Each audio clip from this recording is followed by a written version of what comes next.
ಅವ್ರ ಸಣ್ಣ ಕಥೆಗಳಿರ್ಬೋದು, ಸ್ವಲ್ಪ ಮಟ್ಟಿಗೆ ನೀಳ್ಗತೆ ಇರ್ಬೋದು. ಆ ಕಥೆಗಳಲ್ಲಿ ಯಥಾರ್ಥವಾದಂಥ ಒಂದು ಬದುಕಿನ ಒಂದು ಬನ್ನಿ, ಒಂದು ರಸ, ಒಂದು ಆನಂದ, ಒಂದು ದುಃಖ ಏನೇ ಇರ್ಬೋದು ಅದೆಲ್ಲವೂ ಕೂಡ ಕರುಣೆ ಇರುತ್ತೆ, ಅಲ್ಲಿ ಭಯ ಇರುತ್ತೆ, ಬೀಭತ್ಸ ಇರುತ್ತೆ, ಸ್ವಲ್ಪ ಮಟ್ಟಿಗೆ ಶೃಂಗಾರ ಇರುತ್ತೆ, ವೀರ ಇರುತ್ತೆ, ಕರುಣ ಇರುತ್ತೆ, ಎಲ್ಲ ರಸಗಳ ಪಾಕ ಆ ವೆಂಕಟಸುಬ್ಬಯ್ಯನವರ ಬರವಣಿಗೆಯಲ್ಲಿ ಆ ಥರದ್ದಿದೆ. ನಾನು ಅದರಲ್ಲಿ ಇವರು ಕನ್ನಡ ಪ್ರೊಫೆಸರ್ಗಿಂತಲೂ ತುಂಬ ಚೆನ್ನಾಗಿ ಬರೀತೀನಿ ಅಂದೆ ನಾನು.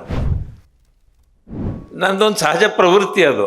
ಅದೇನು ಬರೀ ನಮ್ಮ ಸಮುದಾಯದ ಇಬ್ಬರು ಕಥೆಗಾರರು ಅಂತ ಅರ್ಥದಲ್ಲ.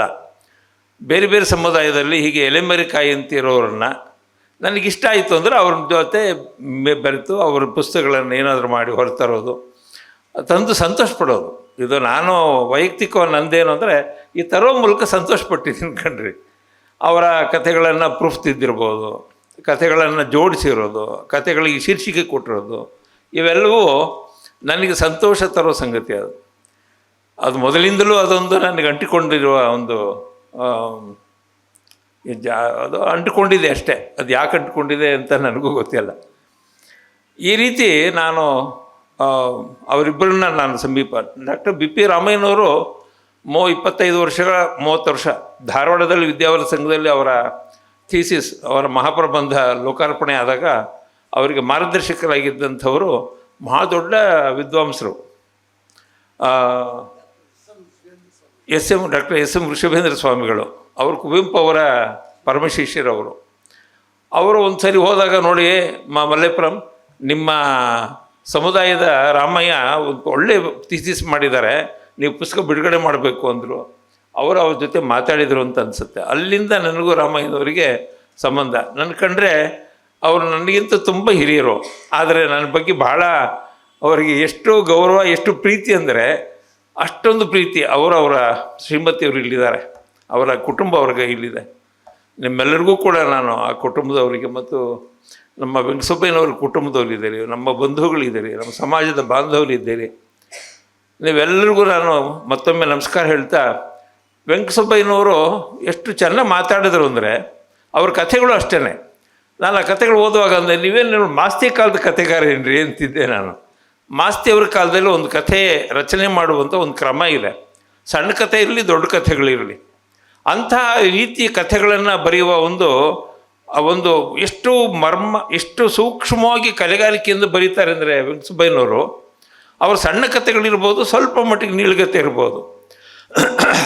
ಆ ಕಥೆಗಳಲ್ಲಿ ಯಥಾರ್ಥವಾದಂಥ ಒಂದು ಬದುಕಿನ ಒಂದು ಬನ್ನಿ, ಒಂದು ರಸ, ಒಂದು ಆನಂದ, ಒಂದು ದುಃಖ ಏನೇ ಇರ್ಬೋದು ಅದೆಲ್ಲವೂ ಕೂಡ ಕರುಣೆ ಇರುತ್ತೆ, ಅಲ್ಲಿ ಭಯ ಇರುತ್ತೆ, ಬೀಭತ್ಸ ಇರುತ್ತೆ, ಸ್ವಲ್ಪ ಮಟ್ಟಿಗೆ ಶೃಂಗಾರ ಇರುತ್ತೆ, ವೀರ ಇರುತ್ತೆ, ಕರುಣ ಇರುತ್ತೆ, ಎಲ್ಲ ರಸಗಳ ಪಾಕ ಆ ವೆಂಕಟಸುಬ್ಬಯ್ಯನವರ ಬರವಣಿಗೆಯಲ್ಲಿ ಆ ಥರದ್ದಿದೆ. ನಾನು ಅದರಲ್ಲಿ ಇವರು ಕನ್ನಡ ಪ್ರೊಫೆಸರ್ಗಿಂತಲೂ ತುಂಬ ಚೆನ್ನಾಗಿ ಬರೀತೀನಿ ಅಂದೆ ನಾನು.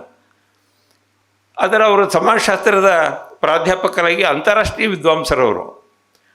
ನನಗೂ ಅನೇಕ ವರ್ಷಗಳ ಕಾಲ, ನನಗೇನು ಇತ್ತೀಚೆಗೆ ಕಳೆದ 3 ತಿಂಗಳಿಂದ ರಾಮಚಂದ್ರ ಅವರು ಅವರನ್ನು ನನ್ನ ಮನೆಗೆ ಕರ್ಕೊಂಡು ಬಂದಾಗ ನನಗೆ ಇವರು ಬೆಂಗಳೂರು ವಿಶ್ವವಿದ್ಯಾಲಯದಲ್ಲಿ ಸಮಾಜಶಾಸ್ತ್ರ ವಿಭಾಗದಲ್ಲಿ ಅವರು ಮುಖ್ಯಸ್ಥರಾಗಿ ಪ್ರಾಧ್ಯಾಪಕರಾಗಿದ್ದಾರೆ ಅನ್ನೋದು ಆಗ ತಿಳಿತೆ ಹೊರತು ಅಲ್ಲಿವರೆಗೂ ನನಗೆ ತಿಳಿದಿರಲಿಲ್ಲ. ಅವರ ಸಂಪರ್ಕಕ್ಕೆ ನಾನು ಬರೋಕ್ಕೆ ಸಾಧ್ಯ ಆಗಲಿಲ್ವಲ್ಲ ಅಂತ ನಾನೇ ತುಂಬ ವ್ಯಥೆಪಟ್ಟೆ. ಕೊನೆಗೆ ಅವರ ಕವನಗಳು ನೋಡಿದ ಮೇಲೆ ಹೇಳಿದೆ, ನೀನೇನದು ಬರೆದಿದ್ದೀರಾ ಅಂತ. ಅವರೇ ಹೇಳಿದ್ರಲ್ಲ, ಒಂದಷ್ಟು ಕತೆ 17 ಕತೆ ಬರೆದಿದ್ದೀನಿ ಅಂದರು. ಅದೆಲ್ಲ ಕೊಡಿ ಅಂತೇಳಿ ತೊಗೊಂಡು ಒಂದು 5 ದಿವಸ ನಾನು ಋಷಿಕೇಶದಲ್ಲಿದ್ದೆ. ನಾನು ಆ ಇಡೀ ಬಿಡುವಿನ ವೇಳೆಯೆಲ್ಲ ಕೂತ್ಕೊಂಡು ತಿದ್ದಿ ಕನ್ನಡ ತಿದ್ದು ಅದಕ್ಕೊಂದು ರೂಪ ಕೊಟ್ಟು ಒಂದು ಪರಿಬಿಡಿ ಹಾಕಿ, ಸೊ ಅದನ್ನು ಒಂದು ಪುಸ್ತಕ ತರೋದಕ್ಕೆ ಅನುಕೂಲವಾಯಿತು. ರಾಮಯ್ಯನವ್ರದ್ದು ಈಗ ಒಂದೂವರೆ ವರ್ಷಗಳ ಹಿಂದಿನದು DTP ಆಗಿತ್ತು. ಅದು ಪ್ರಕಟಿಸೋದಕ್ಕೆ ಕಾಲ ಕೂಡಿ ಬಂದಿರಲಿಲ್ಲ. ಅವರು ಹಾಗೆ ಇದ್ದರು, ನಾನು ಹೀಗೆ ಇದ್ದೆ. ಏನಾದರೂ ಕೊನೆಗೆ ಅವ್ರದ್ದಾದ್ಮೇಲೆ ಇವ್ರಿಗೆ ಚಾಲ್ತಿ ಬಂದುಬಿಡ್ತು.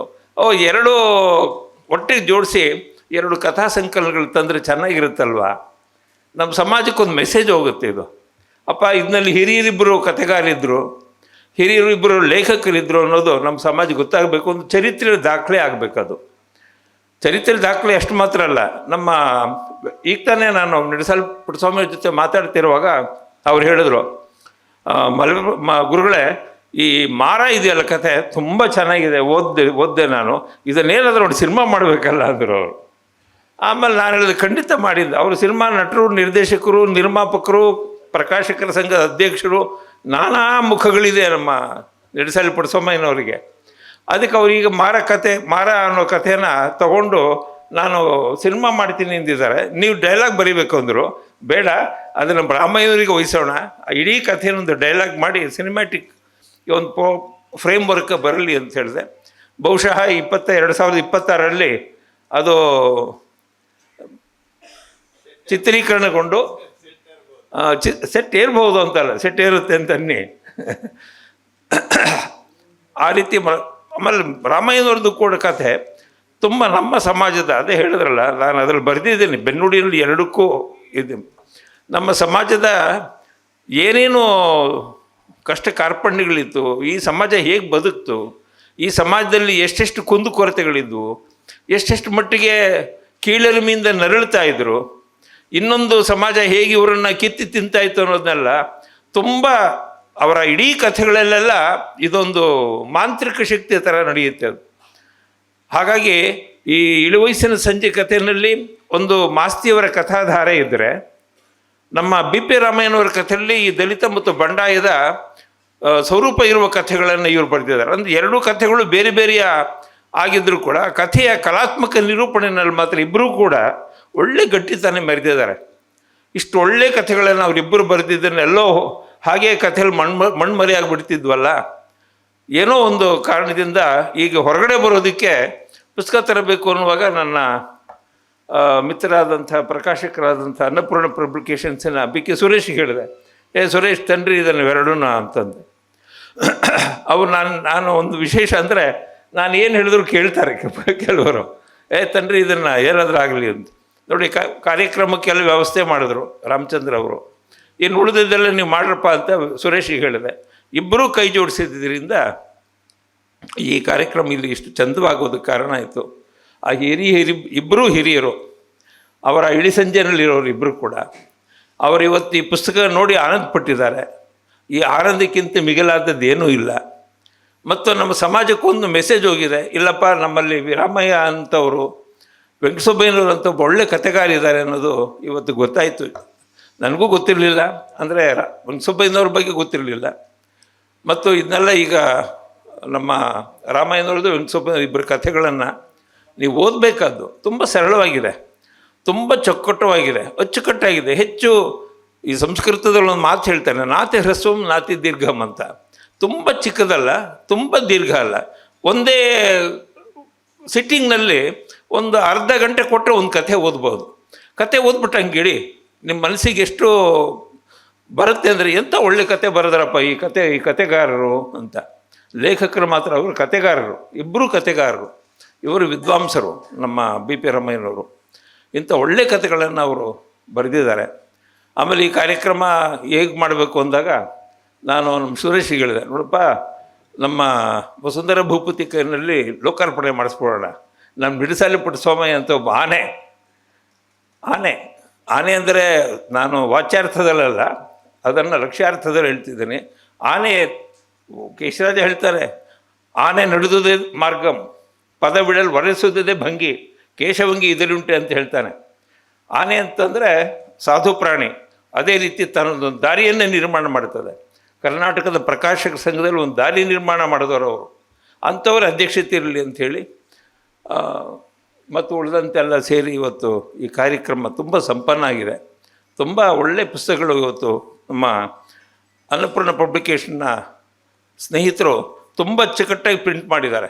ಒಳ್ಳೆ ಕವರ್ ಪೇಜ್ ಇತ್ಯಾದಿಗಳೆಲ್ಲ ನನಗೂ 3-4 ಸರಿ ತರಿಸಿ ಅದೆಲ್ಲ ನೋಡಿ ಅದನ್ನು ಅಂತಿಮಗೊಳಿಸೋದಕ್ಕೆ ನಾನು ಮಾಡಿ, ನನಗಂತೂ ತುಂಬ ಇಷ್ಟವಾಯಿತು. 160, 140, 100 ರೂಪಾಯಿ ಇವತ್ತು ಕೊಡ್ತಾಯಿದ್ದಾರೆ.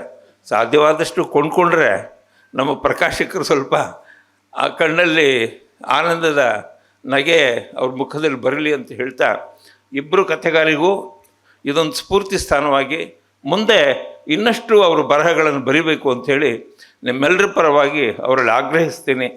ಅವರಿಂದ ಕನ್ನಡ ಸಾಹಿತ್ಯದ ಲೋಕ, ಕಥಾಲೋಕ, ನಮ್ಮ ಶಾಸ್ತ್ರಲೋಕ ಬೆಳಗಲಿ ಅಂಥೇಳಿ ಪ್ರಾರ್ಥನೆ ಮಾಡ್ಕೊಳ್ತಾ, ನಮ್ಮ KG ಲಕ್ಷ್ಮಣಪ್ಪನ ಬಂದಿದ್ದಾರೆ. ಇವತ್ತು ನಮ್ಮ ವೆಂಕಟೇಶ್ ಅವರು ಬಂದು ನಮ್ಮ GTVಯ ಮಾಡ್ತಕ್ಕಂಥ ಅವ್ರಿಗೆ ಒಂದು ಸನ್ಮಾನ ಮಾಡಿದ್ರು.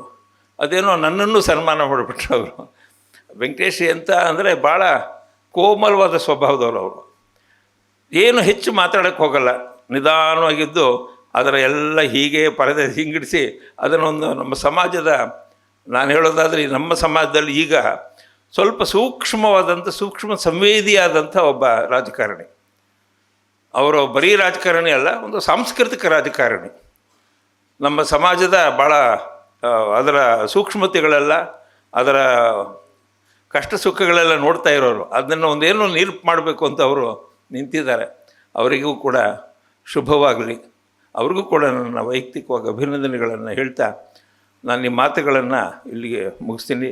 ಜೈ ಹಿಂದ್, ಜೈ ಕರ್ನಾಟಕ.